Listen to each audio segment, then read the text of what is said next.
तो class 10th इस video के अंदर हम करेंगे chapter number 12 surface areas and volumes की एक्सरसाइज 12.1 का क्वेश्चन नंबर 3। तो क्वेश्चन 3 में हमें दिया है ए toy is in the form of A cone of radius 3.5 centimetre mounted on A hemisphere of same radius.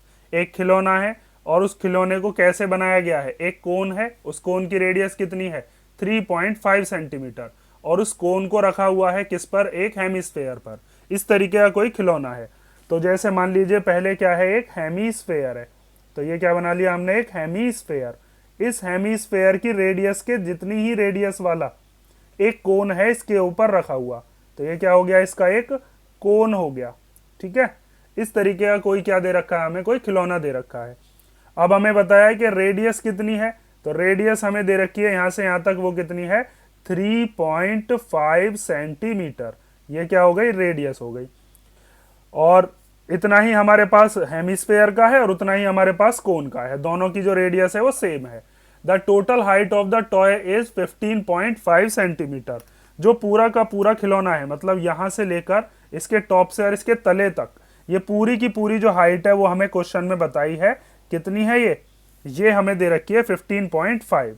मतलब आप कह सकते हो यहां से लेकर और यहां तक का ये कितना है, ये है 15.5 सेंटीमीटर। ठीक है, उसके बाद क्या कहा है, find the total surface area of the toy. हमें टॉय का टोटल सरफेस एरिया बताना है। ठीक है, हर बार मैं आपसे बता रहा हूं कि हर एक क्वेश्चन के अंदर कि हमें टोटल सरफेस एरिया जब भी निकालने के लिए कहेगा, तो इसका मतलब ये नहीं है कि आप कोन का और हेमिस्फेयर का दोनों का टोटल सरफेस एरिया प्लस करिए आए, तो फिर तो गलत हो जाएगा। हमें टोटल सरफेस एरिया निकालना है टॉय का। तो हम ये देखेंगे जो खिलौना है उस खिलौने को हम कहां कहां से टच कर सकते हैं, कहां कहां पर हम कलर कर सकते हैं, वही उसकी सारी की सारी सरफेसेस होंगी। उसी से ही हम क्या निकाल पाएंगे, टोटल सरफेस एरिया। तो जैसे मान लीजिए ये क्या है, एक कोन है, तो इस कोन की कहां कहां पर कर्व्ड सरफेस हो गई एक तो, और साथ में एक हेमिस्फेयर है इसी की रेडियस के बराबर। जैसे मान लीजिए इसी की रेडियस के बराबर का ये क्या दे रखा है, एक हेमिस्फेयर है जिसके ऊपर ये रखा हुआ है। तो आप कहां कहां पर पेंट कर पाओगे आप, या कहां कहां पर आप सरफेस देख पा रहे हो, टच कर पा रहे हो, हाथ फिरा पा रहे हो।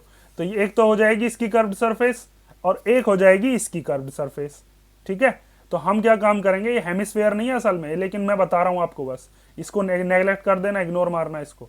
ये आधी कोई बॉल टाइप की मान लो, इस तरीके का हेमिस्फेयर होता है और दोनों की रेडियस बराबर है। तो हम क्या काम करेंगे, दोनों का कर्व्ड सरफेस एरिया क्या कर देंगे, plus curved surface area of hemisphere और curved surface area of cone. अब कोन का कर्व्ड सरफेस एरिया निकालने का फॉर्मूला होता है पाई आर एल। तो हमारे पास आर तो है, एल तो है ही नहीं, एल मतलब स्लैंट हाइट। और जो हमारे पास हमारा होता है हेमिस्फेयर, हेमिस्फेयर के लिए हमें रेडियस ही चाहिए बस कर्व्ड सरफेस एरिया निकालने के लिए, वो हमारे पास है। तो पहले हमें क्या काम करना पड़ेगा, हमें स्लैंट हाइट निकालनी पड़ेगी जो कोन है उसकी। तो अब इसको आप ध्यान से देखो किस तरीके से आपको सॉल्यूशन करना है, मैंने मोटा मोटा आपको बता दिया। तो सबसे पहले तो आपको क्वेश्चन के अंदर जो गिवन है वो लिख सकते हो आप, कि हम लिख सकते हैं कि रेडियस ऑफ कोन, जिसको हम आर से डिनोट कर रहे हैं, वही क्या है, वही है आपकी रेडियस ऑफ हेमिस्फेयर। ठीक है, और वो हमें दे रखी है कितनी है, 3.5 सेंटीमीटर। ठीक है, अब बात आती है कि जो हमारा कोन है उस कोन की हम एल कैसे निकालें, एल मतलब स्लैंट हाइट, क्योंकि जब हम कर्व्ड सरफेस एरिया निकालेंगे पाई आर एल में एल तो चाहिएगा हमें। तो एल स्क्वायर का फॉर्मूला होता है R square plus H square. अब हमारे पास एच भी नहीं है, तो कोन की हाइट यहां से यहां तक ये कितनी होगी, पहले हम अब इसको निकालेंगे। तो देखिए मैंने अभी आपको बताया था कि हेमिस्फेयर में, पिछले क्वेश्चन में ही, कि हेमिस्फेयर में हम रेडियस ऐसे भी ले सकते हैं और रेडियस हमारी ये वाली भी है। तो अगर ये वाली रेडियस यहां से यहां तक 3.5 है, तो यहां से यहां तक ये वाली रेडियस भी कितनी होगी, 3.5। तो आर लिख सकते हो आप, ये वाली कितनी है 3.5 सेंटीमीटर। तो यहां से यहां तक की जो हाइट है, क्योंकि हाइट की जरूरत पड़ रही है, तो हम हाइट ऑफ कोन कैसे निकालें। तो हाइट ऑफ कोन निकालने के लिए जो हमारे पास टोटल दे रखा है 15.5, उसमें से ये वाला हिस्सा निकाल दो 3.5। पर ये टोटल कितना है 15.5, उसमें से ये वाला हिस्सा माइनस कर दो 3.5, ये वाला हिस्सा बचेगा। तो हम क्या काम करते हैं, 15.5 में से 3.5 को कर देते हैं माइनस, जो कि माइनस करके कितना आएगा 12। तो अब यहां पर आप वैल्यूज को रखना शुरू करो। L square equal to R की जगह पर क्या रख देंगे, जो रेडियस है वो कितनी है 3.5 का स्क्वायर, और एच की जगह पर क्या रख देंगे, एच अपनी कितनी आई है 12, तो ये आ गया 12 का स्क्वायर। ठीक है, अब इनके दोनों के स्क्वायर खोल लेते हैं। तो 3.5 का स्क्वायर कितना हो जाएगा, ये हो जाएगा 5 का स्क्वायर हो गया 25, और 3 4 जा कितने होते हैं 12। ठीक है, देखो जिनके लास्ट में 5 होता है ना उनके स्क्वायर निकालने बहुत ईजी है। ऐसे यहाँ पर 5 है, 35 है। ठीक है, 35 का स्क्वायर कैसे निकालते हैं, जैसे 5 है तो 5 का स्क्वायर कर लो, कितना हो गया 25। ये जो 3 है इससे नेक्स्ट डेट सोच लो, तो 3 से नेक्स्ट डेट क्या होती है 4, तो 3 4 जा 12। ठीक है, जिनके लास्ट में 5 हो उन हर किसी का स्क्वायर आप इस तरीके से निकाल सकते हो। अब एक 3.5 ये वाला इसका पॉइंट होगा, एक 3.5 और होगा दूसरा जिसकी मल्टीप्लीकेशन करी होगी, तो इसीलिए यहाँ पर 2 से पहले पॉइंट। अब यहाँ पर 12 का स्क्वायर कितना होता है 144। इन दोनों को कर लेते हैं क्या प्लस, तो 144 में तो 12 ही प्लस होगा, तो 144 में अब 12 प्लस करेंगे तो 4 और 2 हो गए 6, फिर 4 और 1 हो गए 5, और 1 इज एज इट इज आ गया। इधर से स्क्वायर हटाएंगे तो इधर क्या आ जाएगा रूट, तो अंडर रूट में आ गया 156.25। अब ये किसका रूट होता है, इसको हम निकाल लेते हैं।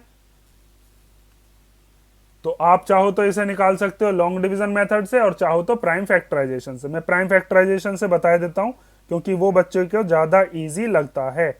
यहां पर पॉइंट उड़ा देंगे तो पॉइंट उड़ाकर नीचे क्या आ जाएगा 100 आ जाएगा। ठीक है, अब ये 15625 किसका होता है ये हम निकाल लेते हैं इधर। ठीक, तो 15625 को पहले हम कैंसिल आउट करना शुरू करते हैं, तो 5 से ही चला जाएगा, 5 3 जा 15, 5 1 जा 5, 1 बचा, 1 और 2 हो गए 12, तो 5 2 जा 10, 2 बचा, 2 और 5 हो गए 25, तो 5 5 जा 25। फिर 5 से कैंसिल करेंगे तो 5 6 जा 30, 1 और 2 हो जाएंगे 12, तो 5 2 जा 10, और 5 5 जा 25। फिर 5 से कैंसिल करते हैं तो 5 1 जा 5, 5 2 जा 10, 5 5 जा 25।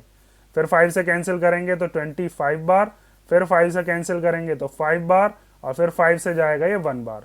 तो एक इसका पेयर बन गया, एक इसका बन गया, एक इसका बन गया। तो आप यहाँ पर L की जगह पर अब क्या लिख सकते हो, L इक्वल टू आ जाएगा अंडर रूट के अंदर 5 into 5 into 5 into 5 into 5 into 5, और 100 किसका होता है 10 का, तो आप 10 इंटू 10 लिख लेना। ठीक है, ये इतना लंबा करने की जरूरत भी नहीं है, अगर आपको डायरेक्ट पता है किसका होता है तो डायरेक्ट भी लिख सकते हो। ठीक है, अब यहाँ पर देखो एक 5 का इसका पेयर बन गया तो एक 5 बाहर आ गया रूट के, इन दोनों 5 का एक पेयर बन गया तो एक 5 ये आ गया रूट के बाहर, एक 5 ये वाला क्या आ जाएगा रूट के बाहर, और अपॉन में क्या है दोनों 10 में से एक 10 बाहर आ गया, तो ये हो गया 5 5 जा 25, और 25 5 जा 125, अपॉन में 10 है तो इसका मतलब एक से पहले क्या लगा दिया पॉइंट, ये आ गया 12.5 सेंटीमीटर, ये आ गई इसकी स्लैंट हाइट। तो L इक्वल टू हम लिख सकते हैं वो है 12.5 सेंटीमीटर। ठीक है, अब आपको क्या करना था, टोटल सरफेस एरिया बताना था टॉय का। तो अब हम निकालते हैं total surface area of the toy. तो देखो अब हम करते हैं क्या, total surface area of the toy. यहां पर निकालोगे total surface area of the toy. उसके लिए हम क्या करने वाले हैं, उसके लिए हम लेंगे curved surface area of cone, और उसमें प्लस करेंगे curved surface area of hemisphere. ठीक है, तो हमारे पास कोन का कर्व्ड सरफेस एरिया क्या होता है, कोन का कर्व्ड सरफेस एरिया होता है पाई आर एल, और हेमिस्फेयर का क्या होता है 2 पाई आर स्क्वायर। दोनों की जो रेडियस है वो तो सेम ही है, तो दोनों में से आर भी कॉमन ले सकते हैं और पाई भी, तो हमने पाई कॉमन ले लिया और आर कॉमन ले लिया। यहां से क्या बचा एल, यहां पर एक तो 2 बचा और एक आर हमने कॉमन ले लिया तो एक आर बचा। अब यहां पर वैल्यूज पुट करते हैं तो पाई की जगह पर क्या आ जाएगा 22/7, आर की जगह पर कितना आ गया 3.5। उसके बाद एल, एल अभी हमने निकाली है वो कितनी है, एल अभी निकाली थी 12.5 प्लस 2 इंटू आर की जगह पर क्या रखेंगे, आर की जगह पर रखेंगे 3.5। अब इसको सॉल्व कर लेते हैं, सॉल्व करने के बाद अपना आंसर आ जाएगा।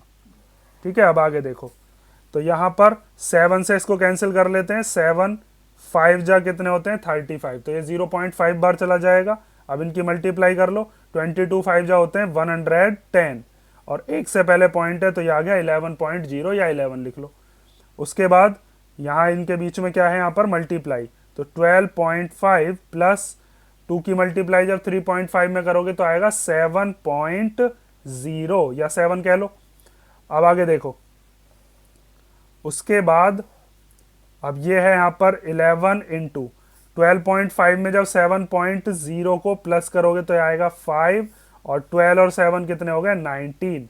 19.5 में मल्टीप्लीकेशन कर लेते हैं किसकी 11 की, तो 11 5 जा कितना हो गया 11 5 जा होते हैं 55, तो 55 का 5 कैरी 5, फिर 11 9 जा 99, 99 और 5 कितने हो गए 104, तो 104 का 4 कैरी कितना बचा, कैरी बचा 10। ठीक है, उसके बाद 11 1 जा 11 और 10 कितने हो गए 11 और 10 हो गए 21। एक से पहले इसमें पॉइंट था तो इसमें भी एक से पहले क्या लगा दिया पॉइंट, और सेंटीमीटर स्क्वायर। ठीक है, ये आ गया आपके पास क्या, total surface area of the toy. ठीक है, मेन चीज इसमें यही चीज याद रखनी है, बार बार मैं आपको बता रहा हूं कि क्वेश्चन के अंदर टोटल सरफेस एरिया देख के बस ये मत करना कि दोनों का टोटल सरफेस एरिया निकाल के और प्लस करिए है। हमें total surface area of the toy निकालना है, तो इसका मतलब ये देखना है कि हमें कौन कौन सी सरफेस है ऐसी जो हम टच कर सकते हैं, देख सकते हैं, या फिर हम जिसके ऊपर हाथ फिरा सकते हैं। ठीक है, या कलर कर सकते हैं। तो ये हो गया आपका क्वेश्चन नंबर 3। इसमें अगर कोई डाउट हो तो आप कमेंट करके पूछ लेना, और नेक्स्ट वीडियो में हम करेंगे इसका क्वेश्चन नंबर 4।